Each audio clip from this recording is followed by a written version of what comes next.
Cosplay Stitch and Seam. This is our... Hey, there's Pannon here too. Hey. Wow, Mercedes is in charge of everything. I am. No, just kidding. Anyways, this is our first, on-location... live show. Sort of live show, yeah. It's like... Because no one's listening to us right now. Except, the room full of people. Yes. 3 people. Yeah, we got an audience of 3. An audience of 3, our biggest audience ever. Last week it was 2. It was. But yeah, so we are at Nihon Matsuri, which is a Japanese festival here in Salt Lake City. It celebrates Japanese culture and all these beautiful things that came from it and the history of basically the Japanese people in Utah. I don't know, it has a lot of fun things to check out, like taiko drumming. They had a kimono fashion show. We have a cosplay contest that we all actually took part in judging here. So our episode's theme today is judging! Judging. Before we get into that, though... Yes. You should tell everybody where they can send their questions, comments, and... Cosplay horror stories! If you want to share your cosplay horror stories, ask us questions, or suggest themes, or want to help contribute, or whatever, you want to email us at cosplaystitchandseam@gmail.com. Or you can find us online with our blog, with all the features and all the articles and all the fun stuff. It's cosplaystitchandseam.com. Yep. So. You want to No. So. Stop with the puns. Okay. So we're here today with our judging panel from the Nihon Matsuri Cosplay Contest. I'm just going to go down the line and introduce everybody and let them say a little bit about themselves. So first up, we have Tatsue. Tell us a little bit about yourself, how long you've been cosplaying, and where people can find you online. So I've been cosplaying for about 12 years, I think. 2006 was my first convention. Started cosplaying 2005 was my first convention. 2006 is when I started cosplaying. I've been sewing my own costumes since then. I've competed at Masterclass, last 4 or 5 years. She's crazy talented. Nice. I don't compete often, but it's enjoyable Yeah. when I do it. Right. You can find me on Instagram at Tatsue_cosplay and on Twitter, if you want, at Sly Pit. Sly Pit. Sly, S-L-Y Pit. Alright, and our other judge today is Renna from Rennagade Cosplay. You want to tell us a little bit about yourself and where we can find you? Sure. I feel like a cosplay baby next to these guys. I've been cosplaying for about 5 years.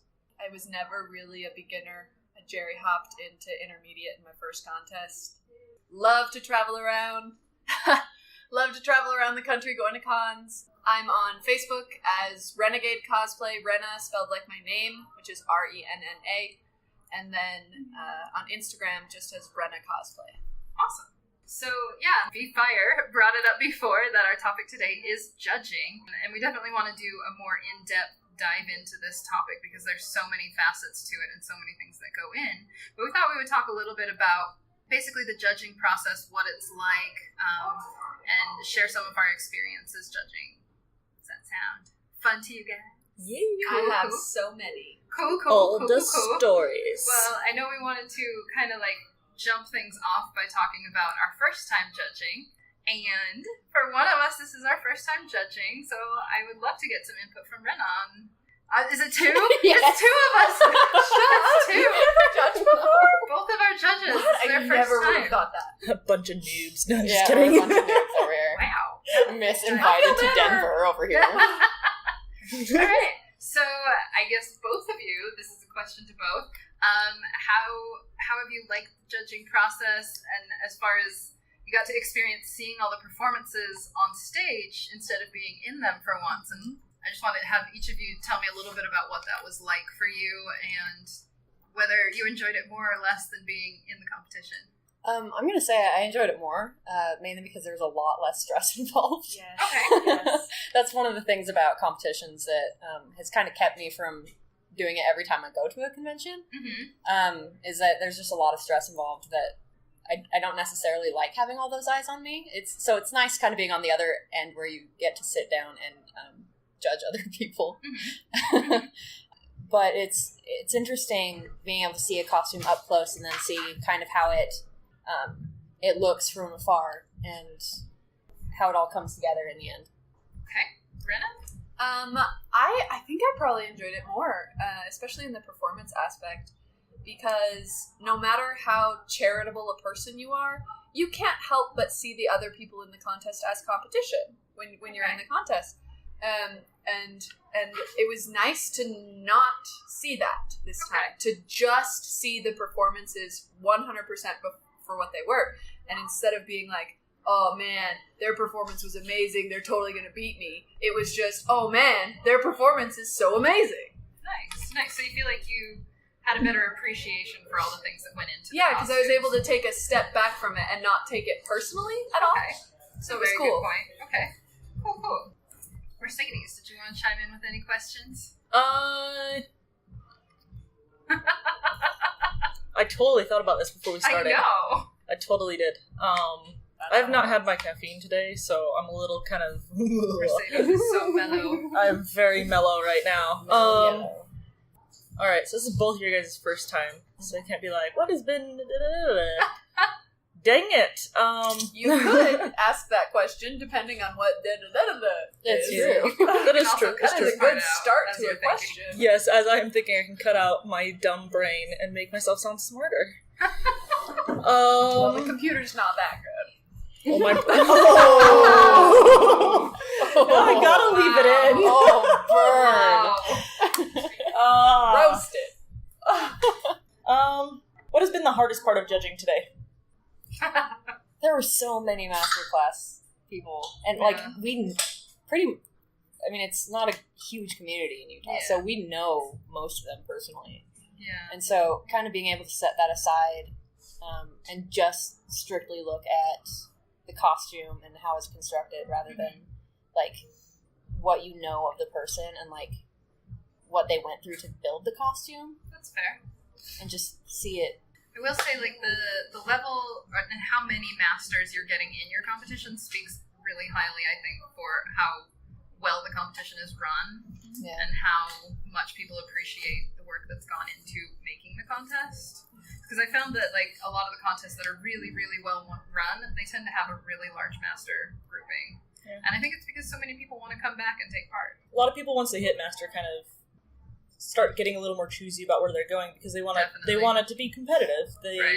They can't go any higher. Yeah. Right. So they'll be a little bit more choosy about their contests. So yeah. What about you, Renna?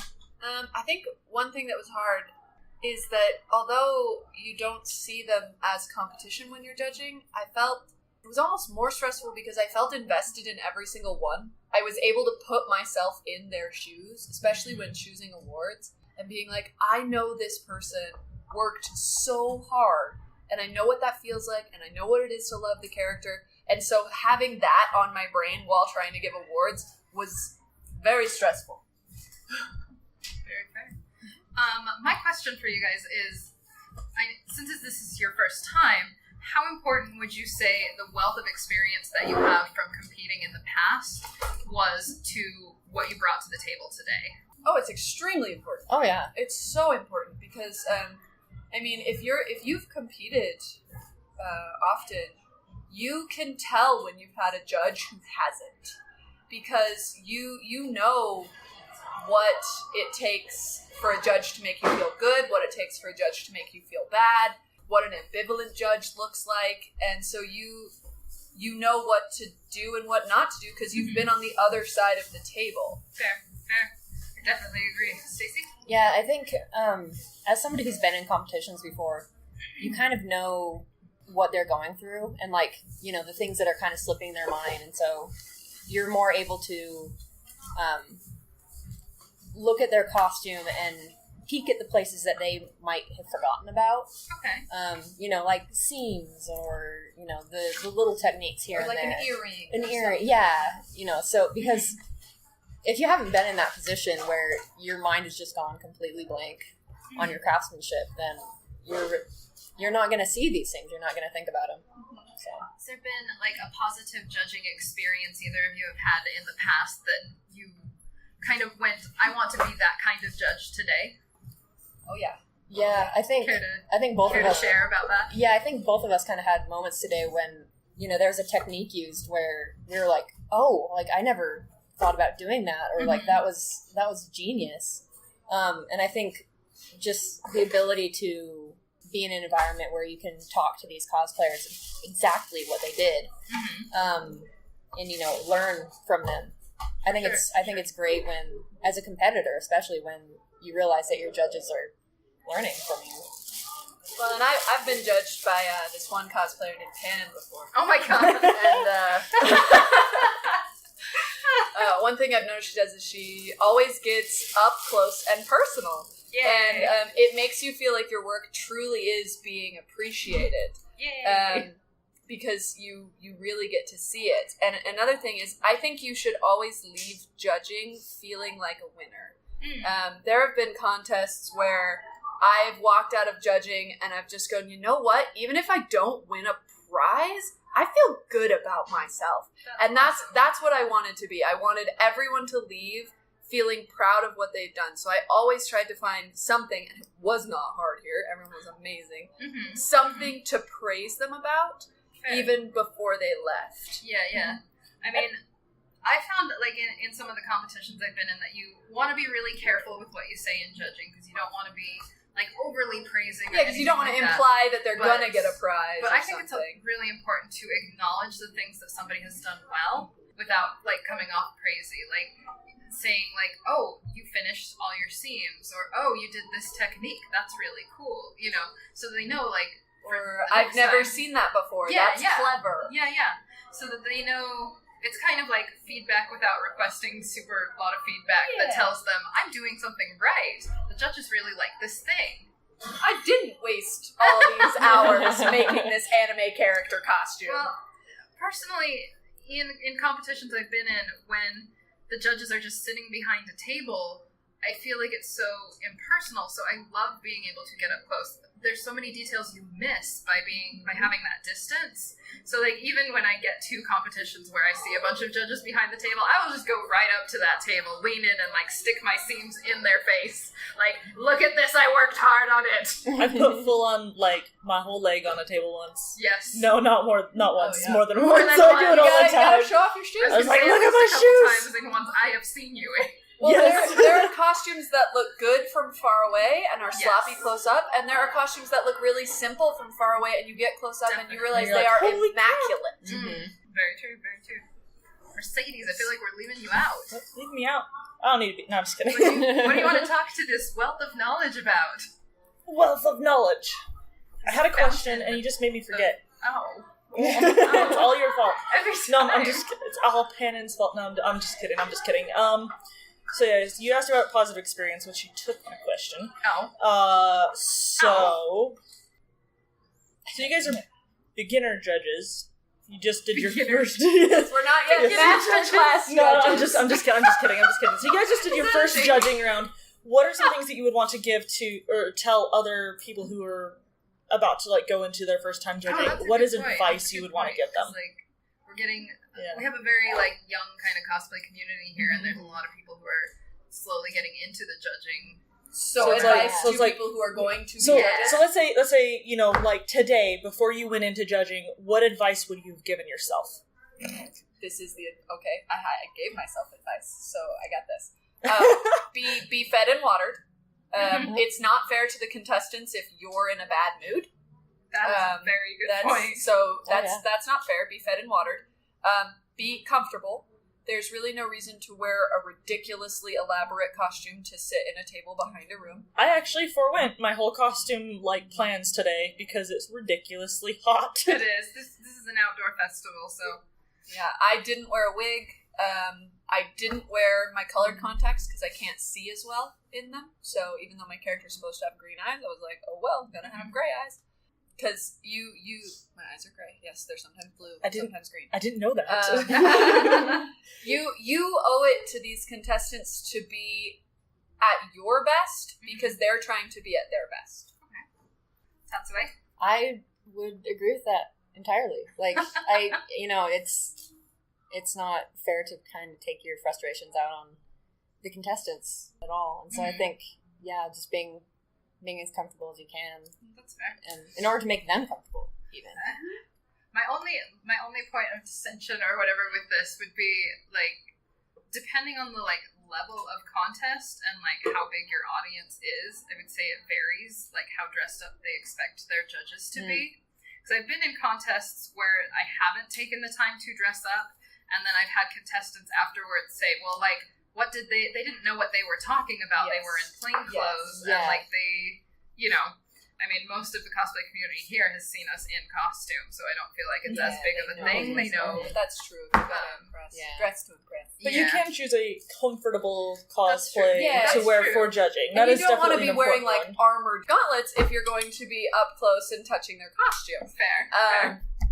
And I'd argue that you could maybe wear something a little more comfortable in judging and then change before the stage proportion. Mm-hmm. Yeah. That's kind of what I'm planning on doing later this year. Okay. I think it's pretty fun, actually, if, like, in judging, you know, if you're comfortable and wearing, you know, your off clothes or whatever. Yeah. But I think it's actually kind of impressive when you see the judges walking in like, their best. Yeah. And you're like, oh, dang. I definitely agree. Because, like, the mark of what they're wearing on stage, to me, is always like, oh, okay, you are qualified to be looking at my on stuff and telling me. On stage, definitely, especially when it's the audience seeing it, because contestants will get to talk to you. Yes. The audience they can only judge you on your looks. That is true. Unless they know you. The judges getting judged. And they do. You always get yes. audience members second-guessing judges' decisions, and it helps if you look like you know what you're doing. Yeah, because like I know not everyone likes to judge in their costume, or even go on stage. I know a lot of people, or not like a lot, but there's like definitely a group of people that don't like to do that. Mm-hmm. And this is where I really appreciate it when the conventions do announce their judges. You'd be surprised at how many don't. Yeah. But when they do announce who they are, so that way people can actually look them up if they want to. Yeah. And then also, if you're up there and you're in something impressive and they hear who you are, they can look you up and find out more. Well, as a competitor, I always want to know who is judging because I want to make sure I'm bringing something suitably, like, if somebody I really respect and look up to is coming to the con, I'm like, oh crap, I need to make sure everything is finished, everything is lined, everything is everything I can make it be. Oh yeah, there was a con a few years ago, that I was not planning on entering, and then they announced the judges, and two of them were people that I insanely respected, and I was like, well, now I gotta do the thing, and I whipped out a costume in a month, and I put all my heart and soul into it because I knew those two judges were coming. I will compete for a judge. Yeah, I mean, it sounds silly, but it's true. You want Senpai to notice you! And then, like, back on the same tangent we were on with what you wear and how people perceive you by it. I had a funny experience with Garnet Runestar at Anime Salt Lake a few years back. I know who? She's on the floor. We were invited to judge the costume contest, but they also wanted us to come talk about do a Cosplay 101 and then a Cosplay 201 panel.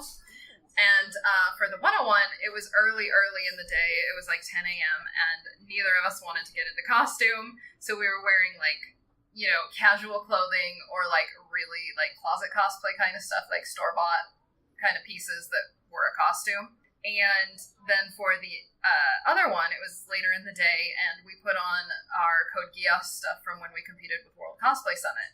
The same people attended both panels, and the difference in how the audience perceived us was night and day. Because in the first one, we were getting interrupted because people thought they knew better. We were getting, like, told that the way we did things were wrong. We were getting told that, like, we didn't know what we were talking about. And, I mean, to be fair, that was, like, not a very kind audience. But, like, in the evening one, when we showed up in the fancy costume, people were like, oh, you know what you're talking about, you know? Mm-hmm. And especially with judging where there's so little chance for the audience to interact with you outside. Like you guys were saying, they don't get the contestants one-on-one. They don't, like, one-on-one. They don't get a lot of the same up-close stuff, so I think it's really interesting that they'd change that much. So, I'm going to jump topics a little bit here. Do it. My favorite part of cosplay contests is the green room, which we didn't really have at this one because it's an outdoor festival. Love green room. rooms. But I love the green room because, like, you can get around, you can talk to people, you can see how they made their stuff, and I love doing that as a competitor. Now, as a judge, we don't always get to be in the green room because we have to sit back, but that's kind of replaced by each individual coming up and talking to you about their costume in the judging room. It's almost like you get that without even asking. Yes, you get the whole green room thing, but one at a time. It's so nice. But I don't know, I just love seeing people's excitement over what they've built in their cosplays and whatnot. So, as a judge or as a competitor, like, what is your favorite part of the contest? Oh, green room. We've got the taiko drums starting. Oh, dear. Oh, this will be fun. No, guys, talk loud. Pretty much. Is it picking up? I'm going to say, 90% of my current friend pool was met in a green room. Every single person in this room right now was met in a green room. Yep. Even you. Part 2. First met you at girls' camp, but then in a green room. And so... I met her in a bathroom. I mean, well, your private life is your private life. But yeah, the green room is... Because cosplay is not social 90% of the time. It's you in your craft room / bedroom, manically trying stuff on and taking stuff off, and you're alone for a good part of it, YouTubing stuff, and then you get this one day to be with other people who are doing the same thing. This is a really dramatic background music for making your point. No, but I paid the taiko drummers. Yeah. How about you, Tatsue? What was the question? Favorite thing about doing this? Favorite thing about cosplay contest. Yes. As a competitor or as a judge, what is get your lip tracks on this microphone? You know, it's honestly, it's the sense of relief afterward. Like, you know, my favorite part is when it's over. When it's over, when all that, like, that whole buildup of stress and, like, anxiety and stuff just, like, leaves. Yeah. You know, you've built up this whole thing, like, you know, building your costume and talking to the judges and waiting in the green room and, you know, talking with everybody else who's anxious in the green room, and then it's over. And it's just like this fantastic sense of relief is when it's like, okay, it's over, and now you have room for more anxiety and stress to build up to your next one. I mean, I will say I never feel so zen as like when I have just finished coming out of judging and like, you're like, or if something like breaks, if I've just gotten off of the stage, it's just, you feel very at ease because you're like, well, there's nothing else I can do at this point. Yeah. I have said my piece, or I have done my thing on stage, and it's over, and now all that's left is where the chips fall. Yeah, it's out of my hands. There's literally nothing more you can do, so why worry? Yeah. Thank you, Taiko Drumming Association, for this amazing background music. Taikosa. So we're trying. What? Taikosa, if you want. Taikosa. Thank you, Taikosa, for your involuntary participation in our podcast. So we're kind of keeping this episode short and sweet, but we like to end each episode with a cosplay horror story. So no. We want your So horror since story. we've got our guests here, we want to hear one of your horror stories. And it can be something that happened to like you, it can be something that was in a performance or a judging if you want to keep it topical. Oh. Well, I've got ours. Oh. We've already done that horror done that story one? with the I stage got part of it, another so... Ooh, let's Okay. hear it. Okay. It didn't actually happen to me. I was just there. Okay. She's gonna let me tell this. She can't stop you now. She can't. She's in Japan. So, a group of friends and I were traveling to Nandeskan in Denver. Okay. And one of my best friend is a photographer. She had brought all of her photography stuff to Nandeskan and was planning on making back some of the money for the cost of the trip and doing photo shoots. She's an amateur, so she wasn't going to like rake in buku bucks, but she was going to make some money, and she has nice equipment. We decided to be cheap and take public transit from the airport to the hotel. Problem number one. Oh, no. We've got all our luggage and stuff, and we get off the bus at our hotel, and we're wheeling all our stuff toward the hotel, and she goes, "Where's my camera bag?" And it wasn't just her camera bag. Inside her camera bag was her camera, her laptop, her wallet, and her phone. You know, all the things that matter. So it's just gone. Literally the only thing she has left is her costumes. This is the scariest horror story. It gets scarier because she goes, "I think I left it on the bus." And so she takes off after the bus. And she's a track star. She ran track in high school, cross country. She runs fast. And so she books it after this bus, which turns a corner and is gone. So I have lost my best friend in Denver, which is a scary place already. And she doesn't have a phone. She doesn't have a wallet. She doesn't have anything. And she's just gone. I tried to run after her and I was like, nope. Nope. So I just kind of start wandering Denver. I told the other 2 people in our group to go to the hotel. They'll be home base. And I was like, I have my phone, you have your phone. And I just kind of started wandering Denver. And finally I broke down and I started crying because I couldn't find her and I lost her. And right at that moment, Cosplay Senpai turned the corner and was like, "I got this." It was Noli. And Noli was like, "Why are you crying? I got this." And together we searched Denver, we found her. We did everything we could do. We canceled her credit cards, which had already started being used. Her bag had been stolen. Oh my gosh. Wow. Did not even wait. We filed, nope, did not even wait.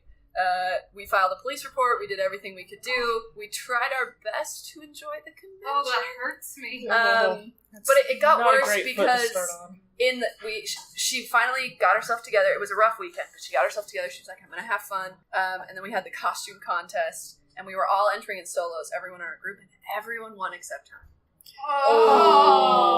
So that's my horror terrible. story. That's not mine, but Addie, I love you, and I just told your story to the internet.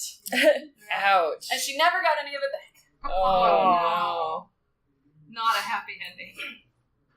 So, my friend in the room here is making Our eyes at audience me. member. Making eyes at you. To tell the story of what we dub Purple Kamina. Oh, no! The groans in the room are because most people know of Purple Kamina. Yeah. So, I have no idea what's coming. I'm excited. This was many years ago. Yeah, it was like 2000, it's like somewhere between 7 and 9. Okay. And so it's the 10-year anniversary of this glorious event. Yeah, and it still has not faded at all. And probably the purple marks on the hotel wall probably have not faded either. Where is this going? Okay. So we were at one of the evening dances at Anime Oasis in Idaho. And you're going to want to come in because the titles are okay, so drama. The drama.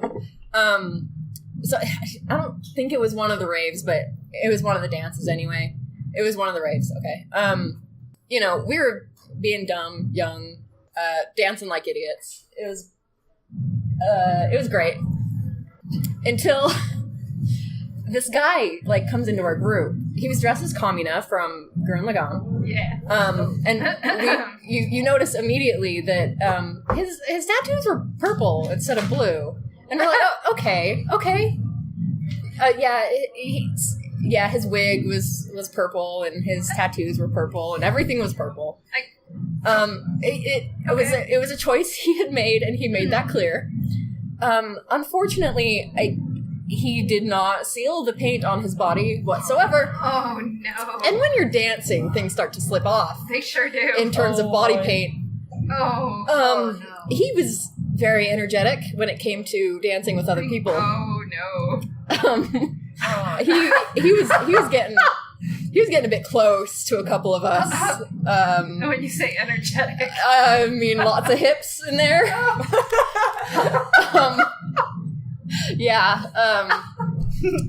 So one of our friends still has. She's got purple marks on the back of her Sai costume from said gentleman. Oh. Who was a bit close. Oh. She hasn't been able to get those out. Oh.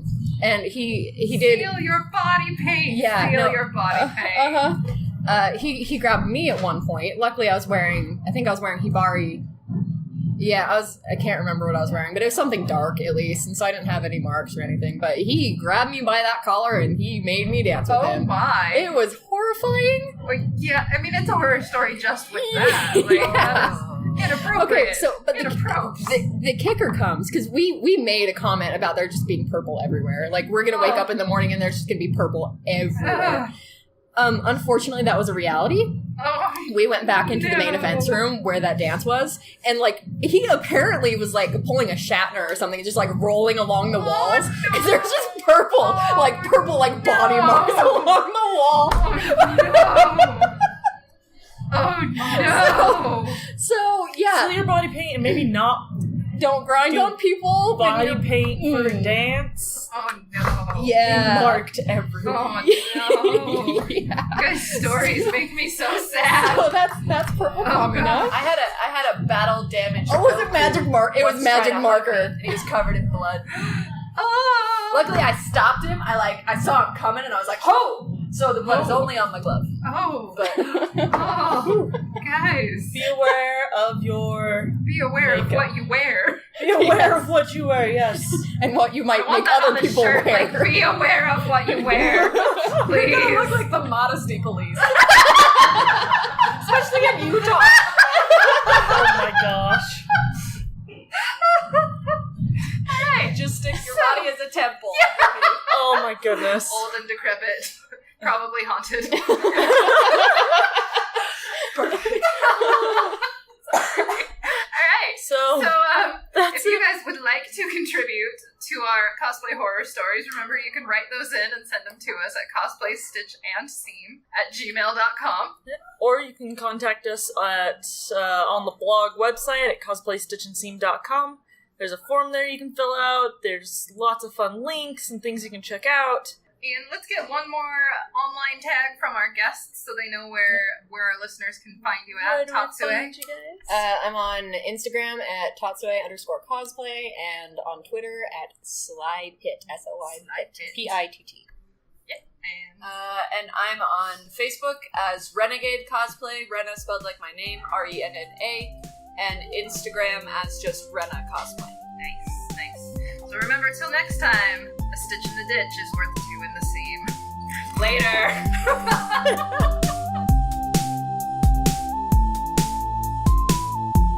This week we talked about judging on our cosplay panel of judges.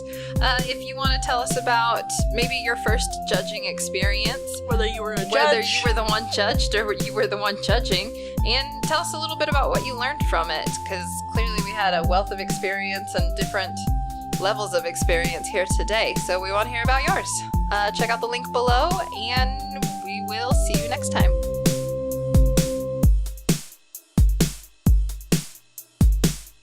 The podcast updates every Friday in the morning, so come check it out on the blog or via podcast links, Apple Podcast and Stitcher and Google Play. Woo! Woo!